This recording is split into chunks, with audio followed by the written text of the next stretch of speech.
meu nome é Bárbara, eu sou psiquiatra, sou professora de psiquiatria na FASEB, que já entraram alguns alunos meus aí. Sou também psiquiatra, sou psiquiatra de ligação, né, interconsultas no Hospital Mater Dei, trabalho na Clínica Mangabeiras, na CLIAPSE e no consultório particular. E durante a minha formação, eu fiz psiquiatria no IPSENG, eu tive uma formação também de terapia cognitiva comportamental. Eu gosto bastante, acabo incluindo sempre nos meus atendimentos, mesmo quando eu estou atendendo só como psiquiatra, né, que a maioria dos meus atendimentos eu atendo só como psiquiatra e não como terapeuta também. Mas a gente acaba, né, usando uma intervenção breve ou outra ali, e principalmente trabalhando muito com vocês, né, com os terapeutas cognitivos mesmo.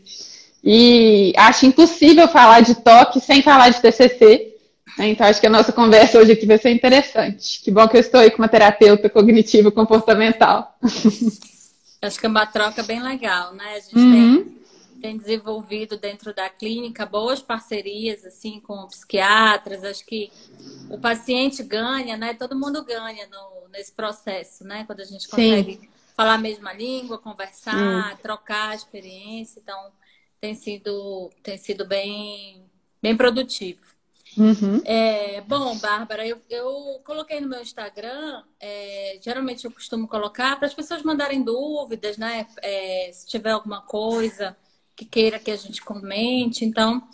E eu fiz também mais ou menos um roteirinho para a gente se basear de algumas coisas que seriam importantes a gente falar.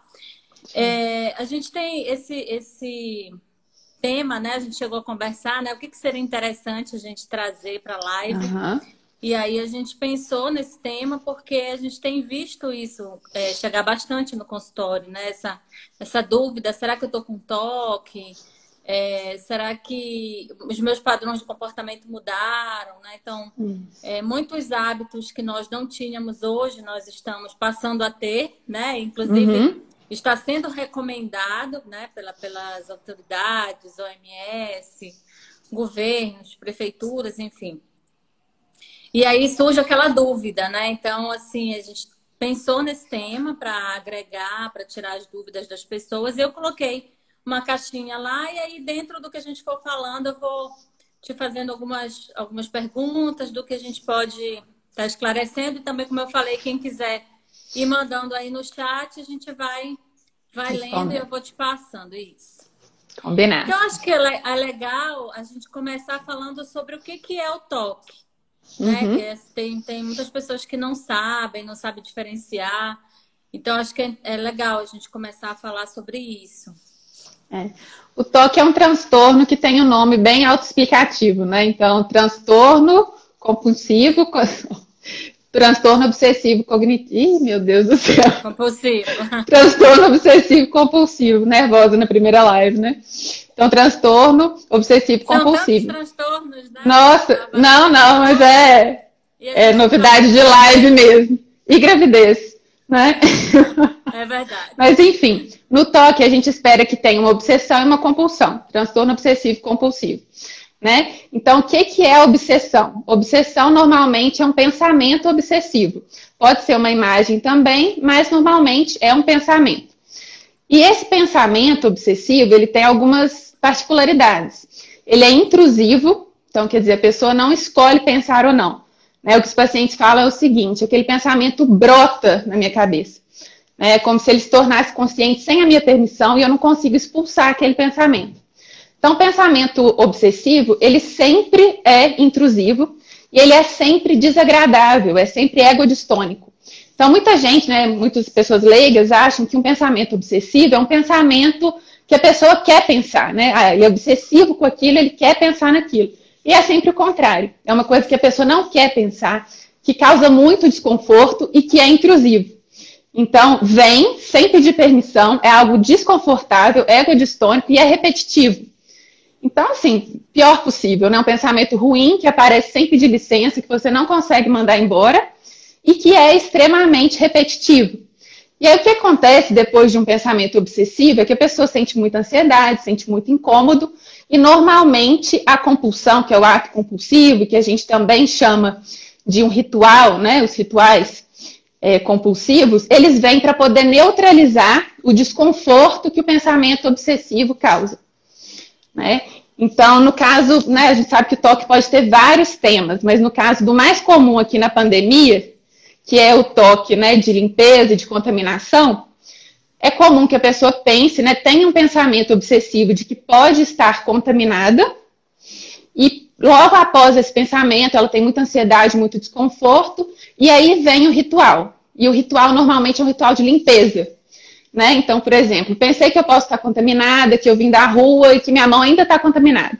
Então, volto ali, lavo a mão 3 vezes, volto, vou lá para a sala, penso de novo, posso estar contaminada. Volto, lavo a mão mais 4 vezes, ou demoro muito nessa limpeza, né? Então, tem gente que demora mais de 20 minutos para lavar, ou chega do supermercado, por exemplo, demora 3, 4 horas higienizando tudo que chegou do supermercado, depois vai para o banho, fica mais 2 horas no banho, né? O sabonete começa assim e termina assim, num banho só. Então, um pensamento obsessivo que é seguido de um ritual. E aí a gente tem vários outros, né? Essa semana a Renata falou na terça-feira sobre pensamento, né? Sobre toque de orientação sexual. Então a gente tem aí os toques relacionados com o tabu, né? O que é um tabu para aquela pessoa? É algo sexual? É algo religioso? Toque relacionado com pensamento de agressividade? O típico toque de verificação, né? Então tem que verificar várias vezes se fechei o gás, se fechei a porta, a janela. Então tem diferentes tipos de toque. Mas acho que aqui durante a pandemia, o mais comum, sem dúvida, né, o que a gente tem escutado mais falar é o de contaminação e de limpeza. Justamente porque as próprias autoridades de saúde, né, vigilância sanitária, infectologistas, o tempo inteiro na televisão a gente escuta recomendações de, né, de rituais mesmo. Né? Todo mundo agora está ensinando para a gente alguns rituais de limpeza. Então, acho que esse é inclusive um motivo que surge essa dúvida para muitas pessoas, né? Porque um comportamento que era tipicamente comportamento de pessoas com toque de limpeza e contaminação, agora é o comportamento de todo mundo, né? Todo mundo chega do supermercado, higieniza tudo, todo mundo está deixando roupa na área de serviço, ninguém entra com sapato mais dentro de casa. Então, para o leigo... Agora o estranho é não fazer isso, né? Exato. E tem sido engraçado, assim, porque muitos pacientes que já tinham toque de limpeza e contaminação agora comentam, não, eu estava certo o tempo inteiro, todo mundo na minha casa pegando no meu pé, falando que eu era exagerada, e agora todo mundo tem que agir como eu agia. Então, e realmente, né, não tantas repetições, não tanto tempo gasto naquilo, mas sem dúvida, todo mundo adquiriu um comportamento um pouco repetitivo e um pouco ritualístico mesmo, depois do início da pandemia, né? E o que muda para a gente diferenciar se é toque ou não, né? Independente agora dessa situação da pandemia, é o nível de prejuízo, né, Bárbara? Então, assim, as pessoas que quando a gente vai analisar no consultório, qual o prejuízo que aquela pessoa está tendo quando ela fica 2, 3 horas no banho, quando ela demora meia hora para se enxugar, né? Que aí a gente vai identificando quando a pessoa começa a chegar atrasada nos eventos, porque ela tem todo aquele ritual que ela precisa fazer, e como você falou, a questão do pensamento intrusivo, aquele pensamento que não te deixa, né, que você só consegue aliviar um pouco esse pensamento quando vem seguido do comportamento, do ritual, né, que é o comportamento que você faz. Isso. Então, geralmente, ele está atuando dessa forma. Vem aquele pensamento intrusivo que toma conta, né? Que você não tem muita noção se ele é real, se ele não é real. Inclusive, tem pessoas que dizem que sabem que não é real, mas ainda assim elas não conseguem deixar de fazer. Né? Então, eu sei que é bobeira, eu sei que eu não deveria estar fazendo isso, mas eu não consigo. E aí vem aquela ansiedade que é muito comum das pessoas que têm toque, e aí vai o comportamento do ritual, né? E o que a gente começa a avaliar, por exemplo, dentro da terapia, o quanto que isso está te prejudicando. O que isso está trazendo de prejuízos? Exato. Né? E assim, você falou uma coisa interessante que é sobre a crítica que essa pessoa tem do exagero daquilo ou da falta de relação, né? Normalmente os pacientes com toque têm essa crítica, né? Eles sabem que está exagerado ou que não tem relação nenhuma. Às vezes o ritual não tem relação nenhuma com o pensamento, né? Então, é algo, por exemplo, eu penso que minha avó pode morrer e aí, por isso, o meu ritual vai ser dormir com todos os colares que ela me deu. A pessoa sabe que aquilo não tem nada a ver, né? Dormir com colar, racionalmente, não tem nada a ver com a avó morrer ou não, mas mesmo assim ela se sente meio que compelida a fazer aquilo, né? E vem aquele pensamento, não custa nada, ou se eu não colocar eu vou ficar muito incomodada. No caso do toque de contaminação e de limpeza, acaba tendo uma relação, né? Então, se eu penso que eu estou contaminada, tem sentido até eu ir me lavar, eu ir me higienizar, mas só que até certo ponto, né? Se eu já estou dentro de casa ali, já não toquei em nada que veio da rua, e mesmo assim eu estou querendo ir me higienizar, né? Já tem, vamos supor, 3 horas que eu estou dentro de casa, não toquei em nada que está dentro da rua, veio no pensamento aqui de que eu posso estar contaminada, eu entro no banho de novo, fico lá muito tempo, então isso passa a ser um exagero. E os pacientes costumam perceber isso, né? Eu estou vendo que está exagerado, mas eu não consigo fazer. Então, essa é uma característica muito marcante do toque, né? O insight, a crítica de que aquilo ou não tem relação ou que está exagerado, mas mesmo assim tem que fazer. E isso é uma das coisas que atrapalha o paciente a ir procurar o tratamento, né? Porque ele costuma ter vergonha disso. Não, vai achar que eu sou doido se eu for contar uma coisa dessas, porque ele mesmo sabe que está exagerado. Então, isso impede, né, muitas vezes, de contar para amigos, contar para a família e procurar um profissional para ajudar. E a gente sabe que precisa, né, que o toque raramente remite espontaneamente. Normalmente precisa de um tratamento mesmo. E essa questão da funcionalidade é o que vai ajudar a gente sempre a diferenciar se é um transtorno ou não. Porque muitas pessoas têm sintomas obsessivos, têm sintomas compulsivos aí durante a vida, mas isso nunca vai caracterizar um transtorno. Então, a partir do momento em que tem um prejuízo funcional, né, seja no trabalho, né, então uma pessoa, por exemplo, que está perdendo muito tempo com os rituais e por isso chega atrasada no trabalho, ou o pensamento obsessivo, ele entra ali no momento em que ela está tentando se concentrar na hora de estudar ou na hora de trabalhar, e aí começa a ter um prejuízo mesmo no trabalho, nas relações também, né, com a família, com o marido, esposa, filhos, amigos, né? Alguns pacientes não conseguem abraçar. Agora ninguém pode abraçar ninguém, né? Mas assim, antes disso. Então, sempre que está tendo um prejuízo funcional, tem um prejuízo funcional ou um sofrimento, né, muito grande, um sofrimento subjetivo, significativo, é um transtorno. Então, sempre que alguém me pergunta, será que eu tenho toque? E aí me fala de alguns sintomas obsessivos e compulsivos, eu falo, olha, se não tiver sofrimento e não estiver impactando na sua qualidade de vida, nem na sua funcionalidade, em todos os campos, então não é um transtorno. Você tem um sintoma obsessivo-compulsivo que é comum. São os famosos traços, né? Você tem traços desse transtorno, mas você não tem o transtorno. Que para algumas pessoas pode ser muito funcional, dependendo da área que ela atua, né? Se você trabalha com controle de qualidade, Sim. Você tem que ficar atento, né? Acaba que sendo um traço, né? Você tem as características e isso não está te trazendo prejuízos, então está sendo funcional. Isso. Né? Principalmente verificação, né? Toque de verificação. Assim. Eu tenho uma paciente que ela trabalha com uma coisa que ela tem que verificar. Ela é a melhor do trabalho dela, porque ela verifica várias vezes, mas deixou de ser algo disfuncional. Depois que ela fez o tratamento, ela ficou só com um traço mesmo. E aí passou a ser algo que até ajuda ela, né? Essa verificação. Antes era uma coisa que não deixava ela ir embora do trabalho, né? Todo mundo já tinha ido, ela ficava mais 4, 5 horas lá. E agora não, é um traço que até ajuda ela, funcionalmente, né? Então, tudo a gente consegue adaptar. Em relação ao toque de limpeza, eu vejo também, por exemplo, alguns pacientes, alguns relatos, assim, de que às vezes a pessoa até acaba se machucando, né? De tanto que enxuga, de tanto fazer aquele ritual, ficar lá, você tem que ficar, tem que mitigar, às vezes a quantidade de vezes ou determinado tempo, e aí o prejuízo ele acaba sendo também um pouquinho físico, né? De machucar, de ficar com a pele machucada mesmo, né? Então, o que mais assim, você vê de prejuízos do toque de limpeza? Olha, essa questão, né, de machucar muito a pele, de usar muitos produtos. Excesso de produto, né? Isso, eu já tive um paciente, por exemplo, que ele chegou à conclusão que ele ia escovar dente uma vez por semana. Assim, era um paciente grave, né?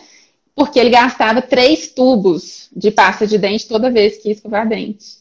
né? E quando entrava no banho também demorava no mínimo 4 horas no banho. Então, ele tinha que, né, quando eu comecei a atender, ele tinha que fazer uma escolha. Ou ele ia trabalhar e chegava a tempo, ou ele tomava banho. Porque se ele entrasse no banho antes, eram 4 horas lá dentro, ele não ia chegar a tempo. Então, assim, engraçado, né, que ele tem um toque de limpeza e contaminação, mas para evitar tanto prejuízo na funcionalidade, ele ficava sujo, né, para tentar não ter tanto prejuízo no trabalho, e começou a ser, inclusive, uma reclamação no trabalho dele. E sem contar, né, alguns prejuízos de interação. Então, por exemplo, alguns pacientes né, entravam em ônibus, quando chegava na sala de aula.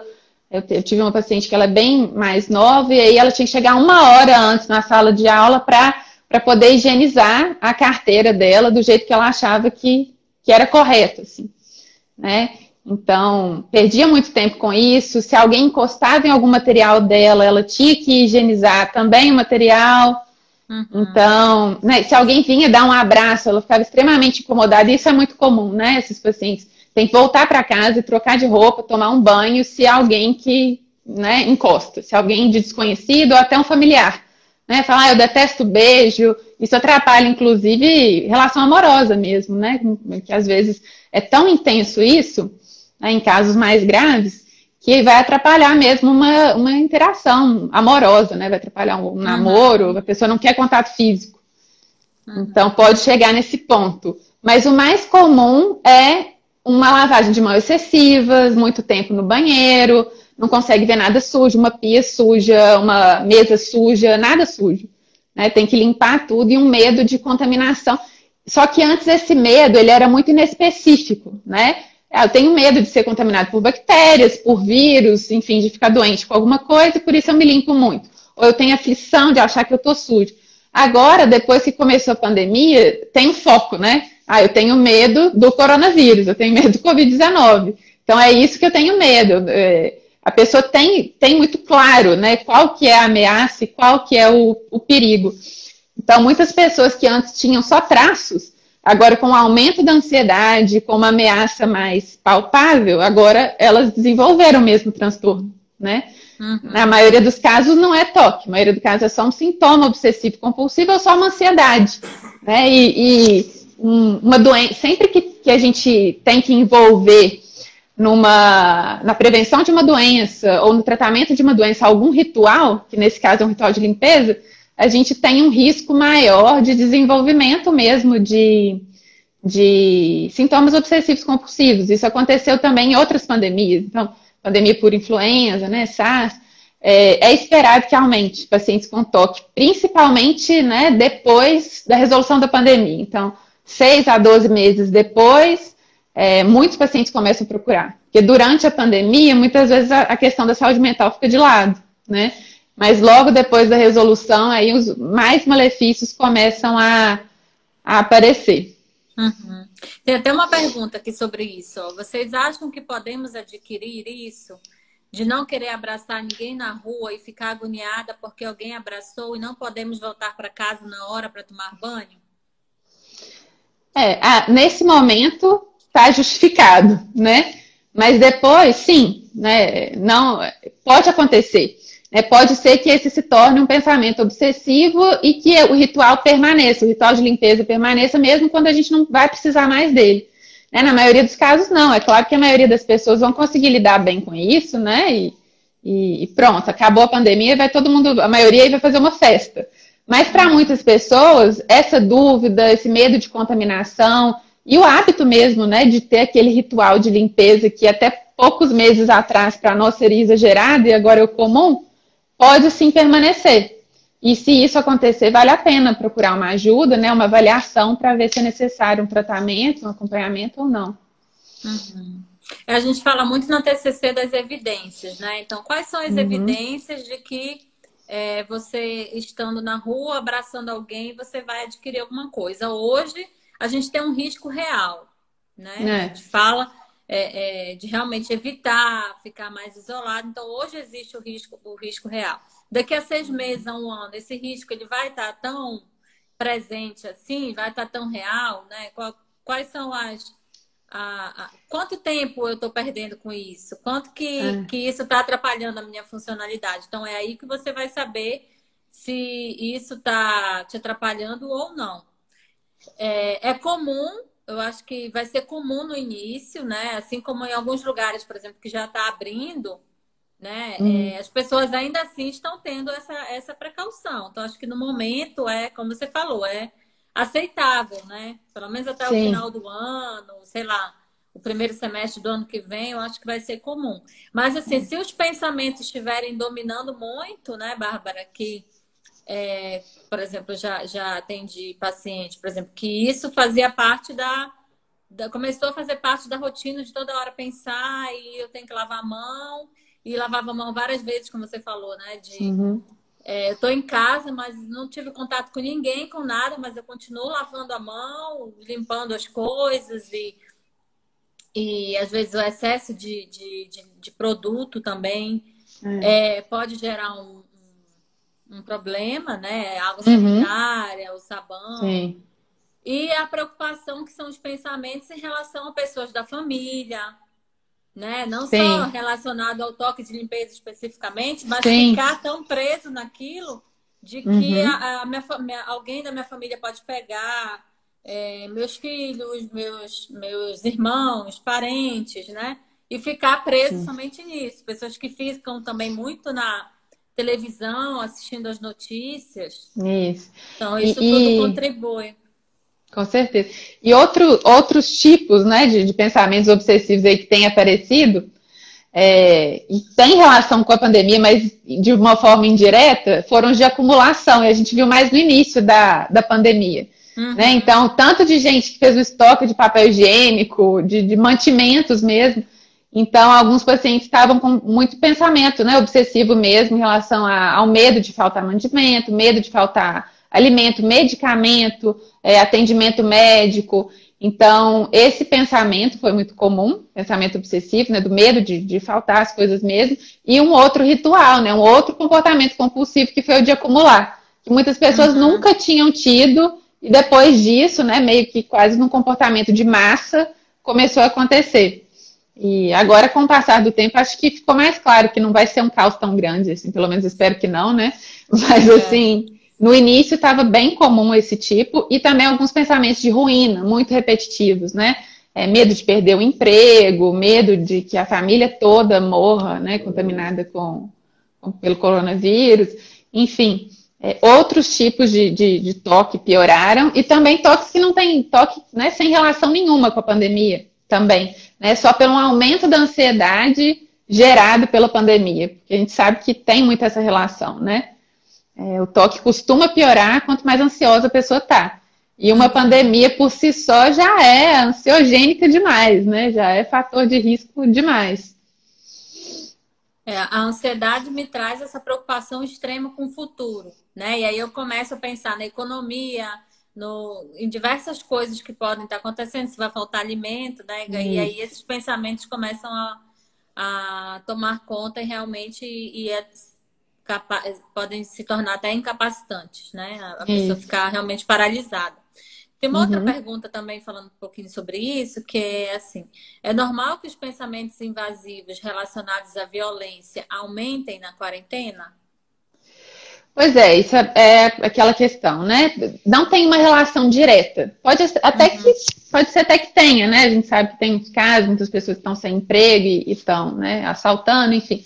Mas não tem uma relação tão clara. As ruas estão mais desertas, né? De repente, fico com medo de sair e não ter ninguém. Mas é comum que, por causa do aumento da ansiedade gerado pela pandemia, tenha uma piora também dos outros sintomas, né, obsessivos compulsivos. Então, por exemplo, quem tem um transtorno obsessivo compulsivo relacionado com verificação. Então, pode ser que tenha piorado uma verificação de, será que eu apaguei a luz, né? Será que eu fechei o gás, desliguei a cafeteira, que não tem uma relação direta com a pandemia, mas que pode estar pior por um aumento da ansiedade. Então, e pelo isolamento também, né? Pelo estresse que isso tudo causa. As mães e os pais aí estressadíssimos com home office, EAD dos filhos, né? Então, isso tudo aumenta a chance. A gente sabe, o toque até pouco tempo ele era classificado como um transtorno de ansiedade, né? Depois ele, no DSM-5, que é o nosso manual de transtornos, né, nosso manual de classificação na psiquiatria, ele ganhou um capítulo próprio, junto lá com alguns transtornos relacionados ao toque, né, que são tricotilomania, transtorno de escoriação, transtorno de acumulação, transtorno de desmorfia corporal, que são transtornos que têm até uma relação, provavelmente, neurobiológica com o toque. E o toque saiu ali do capítulo dos transtornos de ansiedade, porque nem todo mundo que tem toque tem um transtorno mesmo de ansiedade. Mas mesmo assim é muito difícil falar de toque sem falar de ansiedade, porque o pensamento obsessivo, ele gera ansiedade, né? Ele gera um incômodo. E é uma via de mão dupla, porque quando a pessoa está mais ansiosa, ela tem uma chance maior também de ter um pensamento obsessivo e um comportamento compulsivo. Então, mesmo que a pessoa com toque não tenha um transtorno de ansiedade, e mais de 20% não vão ter mesmo, é muito comum que ela tenha sintomas ansiosos associados. Né? E quando esses sintomas estão mais graves, o toque, seja de qualquer tema, seja da dimensão que for, tende a piorar. Né? Então, pode ser de agressividade, né, como a pergunta, pode ser de verificação, qualquer tipo. E o que tem mais aparecido no consultório agora, durante esse período da pandemia? Em relação ao toque, né, sem dúvida o que tem mais aparecido é transtorno de ansiedade, em primeiro lugar. Mas em relação ao toque, são pacientes que já tinham toque e tiveram uma piora com a pandemia. Às vezes já estava super estabilizado e aí veio a pandemia e eles pioraram. Apesar de que agora muitos deles, né, quando é um toque de contaminação e de limpeza, muitos estão falando, olha, eu estava certo o tempo inteiro, estava coisa mais aceita pela sociedade e pela família, mas normalmente, né, no geral, teve uma piora da funcionalidade, mais tempo gasto, né, com ritual, com pensamento. Também as pessoas que não chegam a ter um transtorno obsessivo-compulsivo, então elas não têm um prejuízo na funcionalidade, elas não têm um sofrimento muito grande com aquilo, mas tem alguns sintomas obsessivos compulsivos, né? E isso aí, acho que todo mundo tem na família alguém que você fala, nossa, acho que fulano está exagerando um pouquinho, né? Não precisa de tanto também. Não precisa. Não, outro dia tinha uma paciente me contando, olha, eu acho que eu estou exagerando, porque eu estou passando água sanitária na água sanitária e álcool gel no vidro do álcool gel. Mas tá certo, né? Tá certo. A gente pega com a mão suja no vidro de álcool gel, tem hora que tem que limpar ele mesmo. Então, ficou difícil agora estabelecer esse limiar, né? O que está exagerado e o que não está. Mas muita gente querendo saber, né? Essa pergunta da live aí, será que eu desenvolvi toque na pandemia? E também muitos curiosos, assim, né? Às vezes estão ali na consulta por um outro motivo, mas querem saber se a mãe, a esposa, o marido, o chefe, né? Se eles não têm toque, e se tem, como é que eu faço, né? Como é que eu posso ajudar essa pessoa? Então tem sido mais comum. Acabou virando um assunto bem comum, né? Sim, tem falado muito sobre isso. Muito, e não só de pacientes, né? Às vezes alguns amigos, alguns alunos, né? Muita gente perguntando mesmo. E já imaginando que quem tinha esse tipo de toque agora piorou, né? Tem um motivo para isso. Estão perguntando aqui, a criança também pode desenvolver toque depois da pandemia? Minha neta quer tomar banho toda hora. Muito ansiosa, ela tem 9 anos. Pode. É muito comum que o toque comece na infância. Nos meninos, costuma começar um pouco antes, né, do que nas meninas. E é muito comum também que esteja associado a transtornos de tique. Então, a gente sabe que o toque é muito hereditário, né, tem muita relação. Se eu tenho um parente de primeiro grau que tem toque, é provável que eu tenha também. É provável não, mas aumenta em torno de 10 vezes a chance. Né? E se o meu parente de primeiro grau tinha o toque desde a infância, eu tenho uma chance ainda maior. Então, ele pode começar assim na infância, né? Não tem nada que impede, inclusive é comum que o toque comece na infância e tem tratamento também, da mesma forma, né? Não é... Inclusive, o prognóstico é melhor, a gente espera que a criança responda mais facilmente, né, do que os adultos. Então... Não precisa de ficar muito preocupada, é só procurar um tratamento mesmo. A gente pode falar um pouquinho mais sobre essa questão do tratamento no final, né? De forma geral. Sim. Mas aí, por exemplo, em relação a esses pacientes que estão chegando, essas pessoas que têm perguntado, e como realmente a gente responde para elas, se é ou se não é, como que a gente identifica se realmente é o toque? Sempre pensando no sofrimento, né? Então, se é algo que está fazendo a pessoa sofrer muito, esses pensamentos repetitivos, esses pensamentos que invadem a mente dela, né? Que são os pensamentos obsessivos, ou se está gastando muito tempo ali na limpeza, na lavagem, né? Nos rituais de limpeza no geral. Então, se tem um sofrimento ou se tem um prejuízo funcional, né? Falar, eu estou começando o meu trabalho mais tarde por causa disso, ou eu tenho que parar por causa disso, toda vez que eu saio de casa, quando volto, gasto muito tempo. Tem muita gente que está tendo crise de ansiedade também na hora de ir no supermercado, né? Na hora que tem que sair de casa. E aí chega em casa e passa horas e horas ali higienizando tudo, sempre tem a impressão que se contaminou, né? Ou o pensamento de que pode ser, né? Que pode estar sintomático e está passando para alguém da família, está muito recorrente. Então, sempre para diferenciar se é toque, né? Se é transtorno obsessivo compulsivo mesmo, se é só um sintoma relacionado com ansiedade, né? Enfim, é pensar na funcionalidade. Está atrapalhando meu trabalho, está atrapalhando minhas relações, tem atrapalhado minha convivência mesmo dentro de casa, ou tem causado muito sofrimento?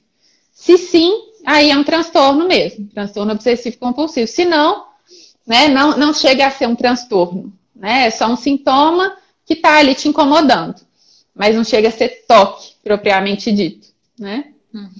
A quantidade de horas que eu estou demorando, a quantidade de rituais que eu estou fazendo, né? Isso. Né? A pessoa com toque, normalmente, ela tem essa crítica, né?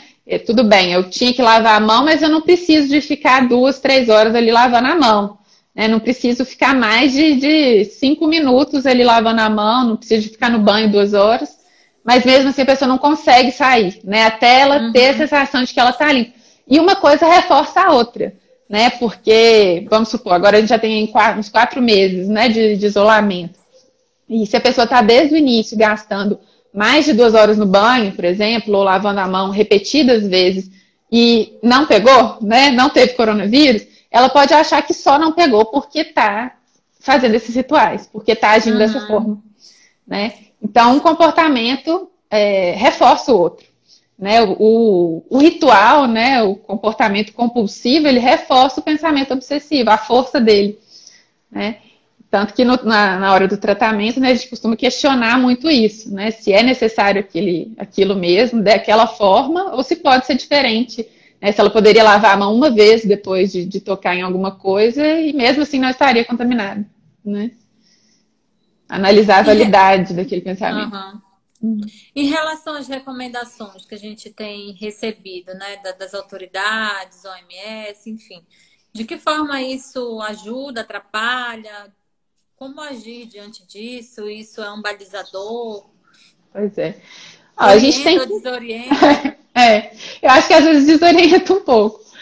A gente tem que seguir mesmo as orientações, né? Claro, se for uma informação, né, confiável, a gente tem que seguir, tá certo. Né? Agora, todos nós temos que adquirir mesmo rituais de limpeza.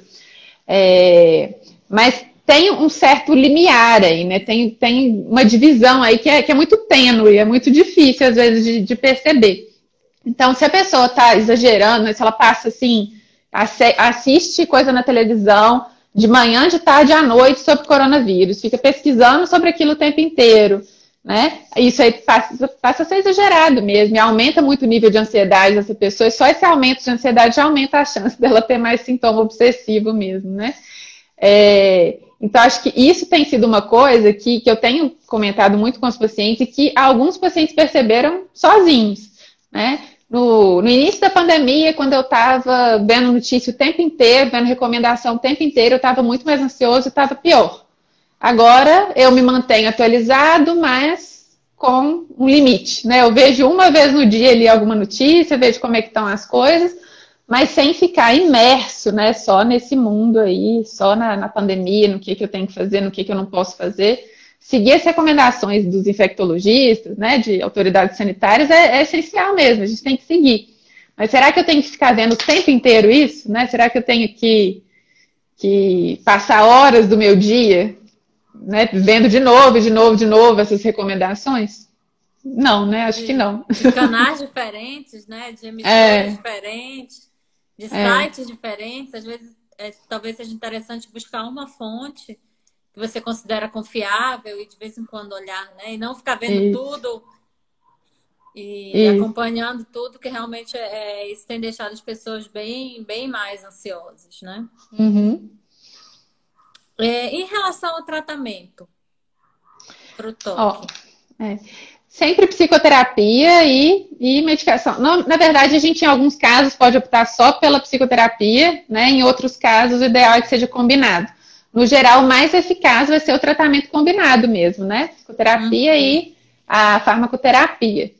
Em termos de medicamento, a gente costuma começar com medicação serotoninérgica, porque a gente sabe que no toque existe uma desregulação serotoninérgica mesmo.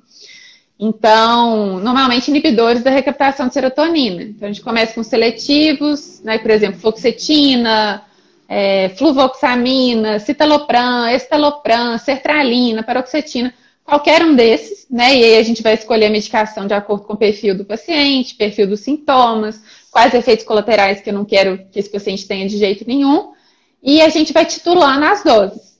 Normalmente, as doses para tratamento de toque são mais altas, né? Então, são doses mais altas do que eu uso para tratar depressão, do que a gente usa para tratar um transtorno de ansiedade. Então, já é esperado que sejam doses mais altas. Então, eu já costumo explicar desde o início. Não é que está muito grave nem nada, mas para ter uma remissão adequada dos sintomas, a gente provavelmente vai precisar de mais tempo. Então, normalmente são mais de 8 semanas com a medicação para ver uma melhora mesmo. E pode ser que a gente tenha que chegar a doses mais altas. É bem provável que isso aconteça. Em alguns casos mais graves, a gente usa antidepressivos tricíclicos, como a clomipramina.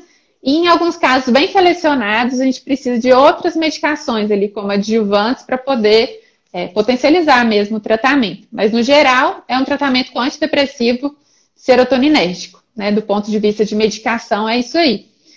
Mas se o tratamento tiver, né, o tratamento medicamentoso tiver acompanhado da psicoterapia, ele vai ter um resultado muito mais rápido e muito mais eficaz, né? E a terapia mais recomendada para toque é a TCC mesmo, né? O que a gente tem mais evidência, terapia cognitivo-comportamental. Então, questionar esses pensamentos, né? Questionar essa cognição mesmo e fazer alguns treinamentos, né? Da parte comportamental, isso é essencial, né? É completamente diferente quando tem um paciente que está na terapia e outro que não está. Você quer falar um pouco aí sobre a parte cognitiva do tratamento? É um pouquinho do que eu falei do início, né? Essa questão dos pensamentos, a gente trabalha muito com eles. Se aqueles pensamentos, eles são reais, de que forma eles estão interferindo na funcionalidade, né? Estão sendo funcionais ou disfuncionais, a gente observa.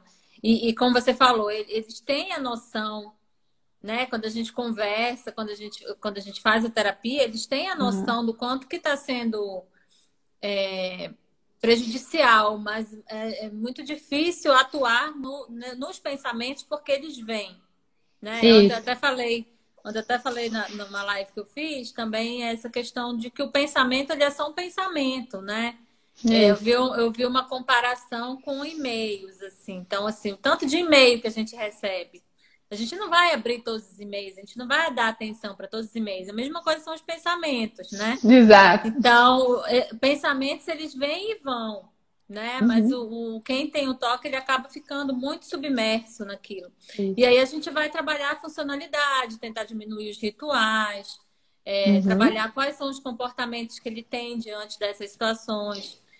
Tem alguns rituais que são encobertos, né? Não são só rituais que a gente vê, que as pessoas que acompanham observam, mas tem aqueles de rezar, quando passar na frente de tal coisa, rezar, né? Fazer listas mentais, né? As listas mentais. Então, tem muitas coisas que eles, inclusive, nem falam durante a sessão, né? E a gente vai pesquisando e perguntando, mas quais são? Como você falou, eles têm vergonha.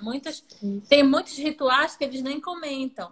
A gente vai tentando, né, conversar e tentando descobrir, ver qual o objetivo daquilo. E realmente, quando o paciente faz o tratamento combinado, né, a terapia e a medicação, a gente vê um resultado muito melhor. Né? A melhora desse paciente, ela não é um tratamento fácil, né? Geralmente são pacientes que são muito resistentes, são pacientes que são muito rígidos, sim, mas a gente costuma desenvolver um bom trabalho com eles. E é interessante uma coisa que você falou aí dos pensamentos, né? Da validade, da importância do pensamento também. Eu costumo falar que pensar em alguma coisa não aumenta a chance dela acontecer.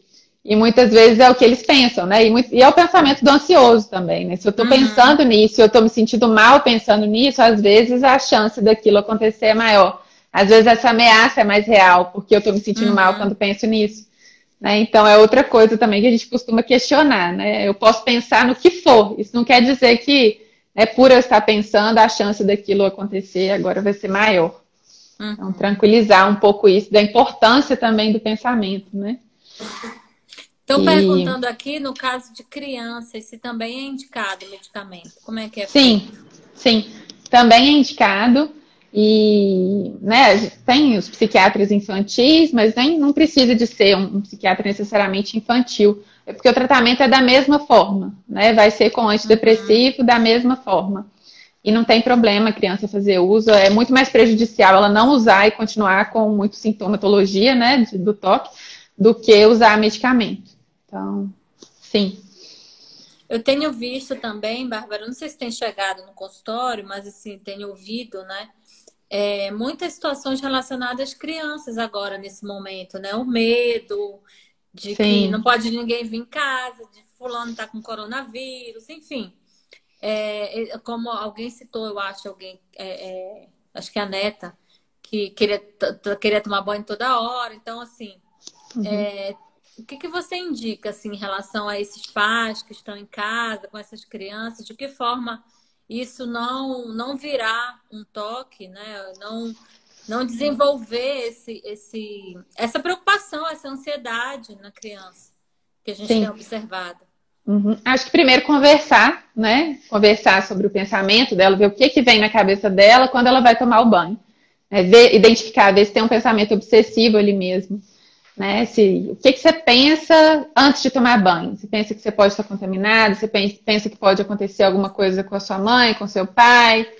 Né? O que é que está levando a pessoa ali para o banho e tentar prevenir? A gente, com criança principalmente, a gente faz muito treinamento, né? Porque é mais fácil, às vezes, acessar a parte comportamental deles do que a parte cognitiva. Então, a gente costuma usar muito exposição com prevenção de resposta, né? E no geral também, né? No adulto a gente também usa. Então, fazer uma exposição gradual a algum estímulo que vai ser aversivo ali para aquela pessoa, que no caso pode ser, por exemplo, agora está difícil, até queria comentar disso, porque antigamente, para um paciente com toque do tema, né, de contaminação e limpeza, às vezes, num certo ponto do tratamento, a gente falaria, não, agora a gente vai começar a fazer uns exercícios de disposição e prevenção de resposta. Então, você vai pegar uma caneta emprestada com alguém que você não conhece, vai usar essa caneta, vai devolver e só vai lavar a mão, assim, depois do máximo de tempo possível. Só quando você for manipular algum alimento ou for manipular alguma mucosa, tirando isso, você vai ficar ali sentindo que sua mão tá suja mesmo, porque você pegou naquela caneta. E vai tentar ir prevenindo essa resposta ao ritual, né, que seria de limpeza, o maior tempo possível. Agora a gente não pode fazer isso mais, né? Não posso falar para ninguém pegar uma caneta, pegar nada emprestado sem se higienizar.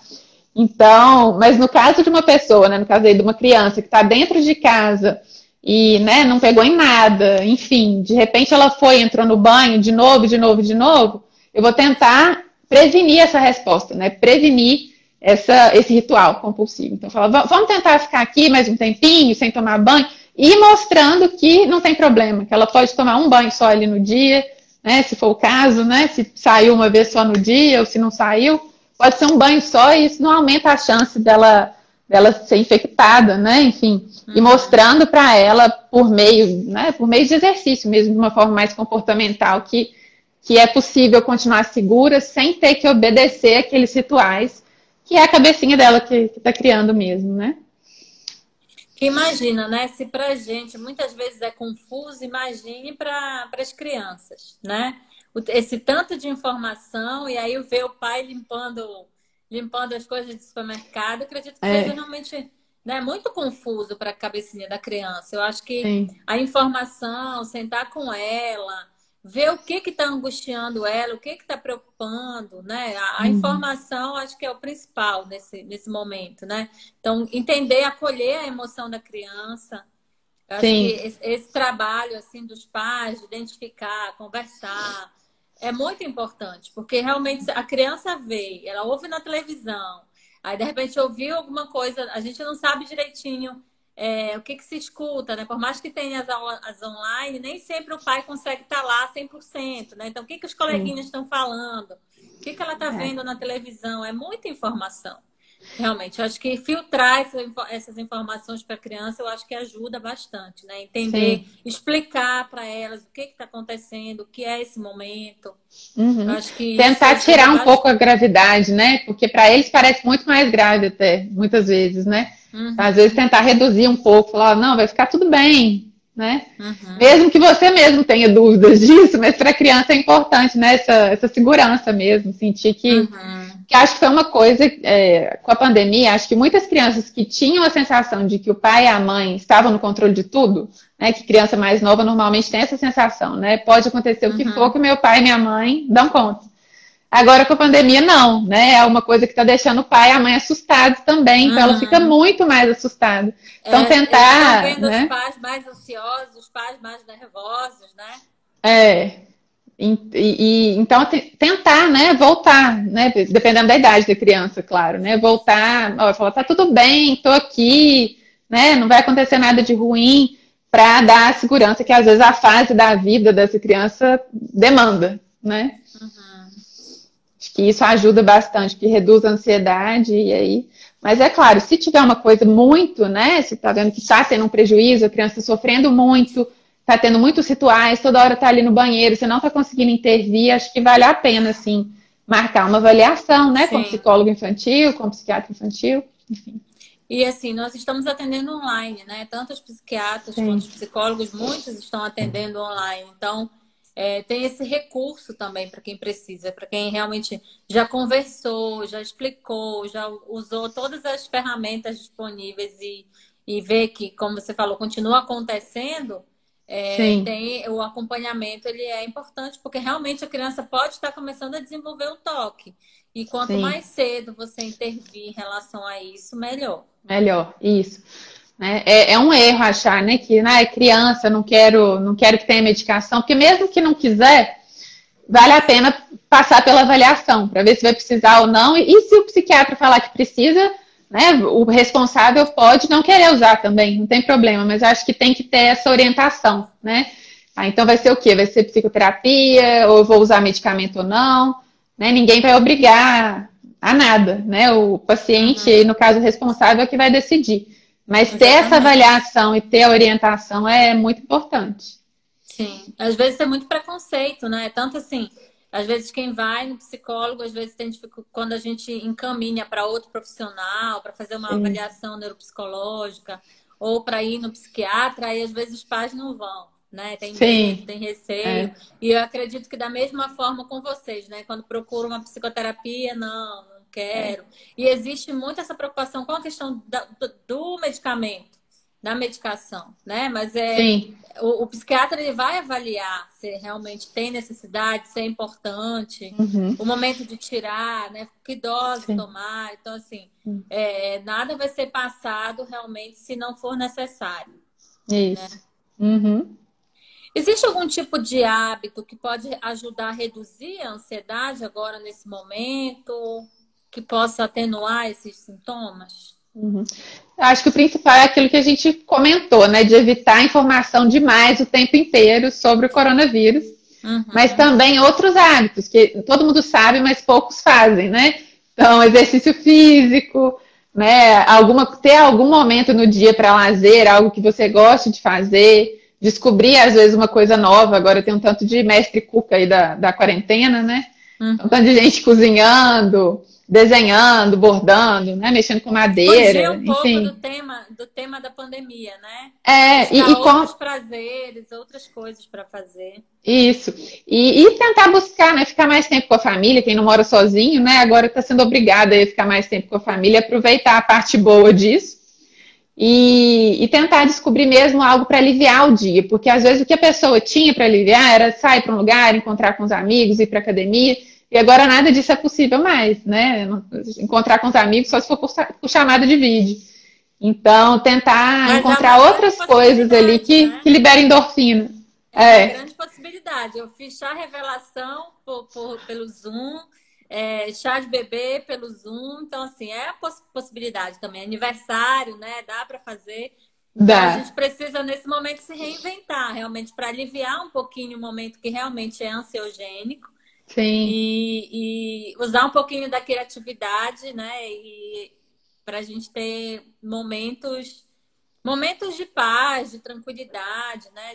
De um pouco mais serenidade para lidar com tudo isso, né? E aí tentar fugir um pouquinho desses pensamentos invasivos que vão vir, né? A preocupação, vai vir, mas é aquilo que eu falei, o pensamento vem e vai. Então, qual é a evidência? O que eu posso fazer em relação a isso, né? E se realmente estiver me angustiando muito, procurar uma ajuda profissional, né? Um psicólogo, um psiquiatra, alguém que vai te auxiliar nesse momento.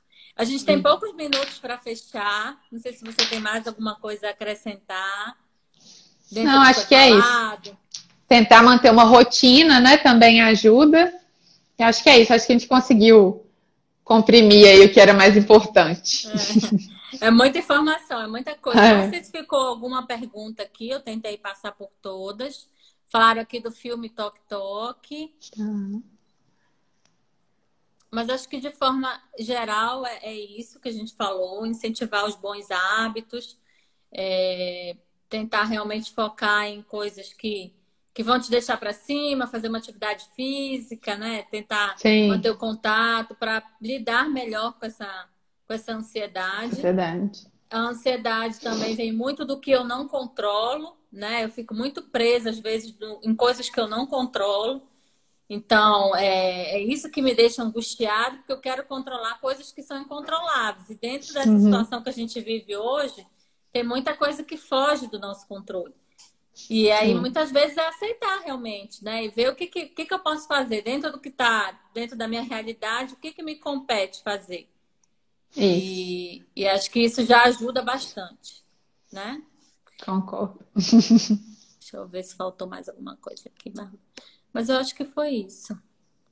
Alguém falou sobre a ansiedade, que a ansiedade é um tema para uma próxima live. Eu acho que alguém falou aqui sobre bebida também.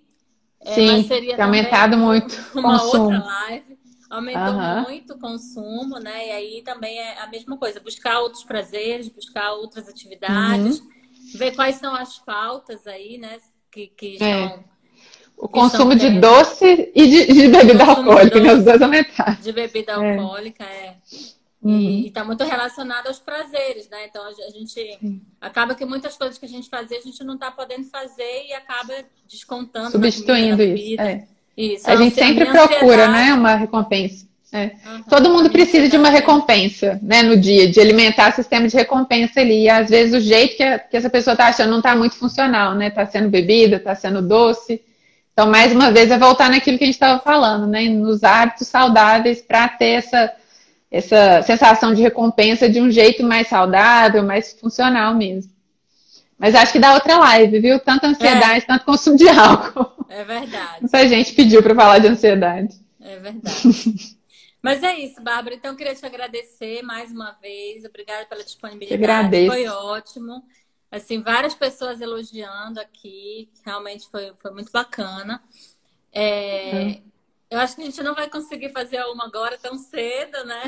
Acho que agora eu vou passar um tempinho aí de licença, né? A Bárbara vai descansar um pouquinho e curtir a Beatriz, né, Bárbara? Mas aí, em breve, a gente se encontra de novo para fazer... Mas aí, a Bárbara vai estar voltando e eu vou estar entrando de licença, né? A gente vai desencontrar um pouquinho.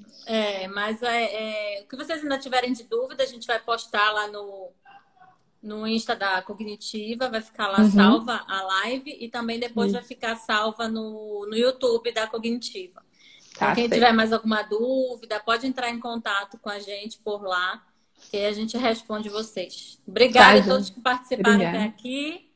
E se vocês quiserem enviar esse vídeo, né, se achar que vai ajudar alguém, acho que esse momento é importante a gente se ajudar.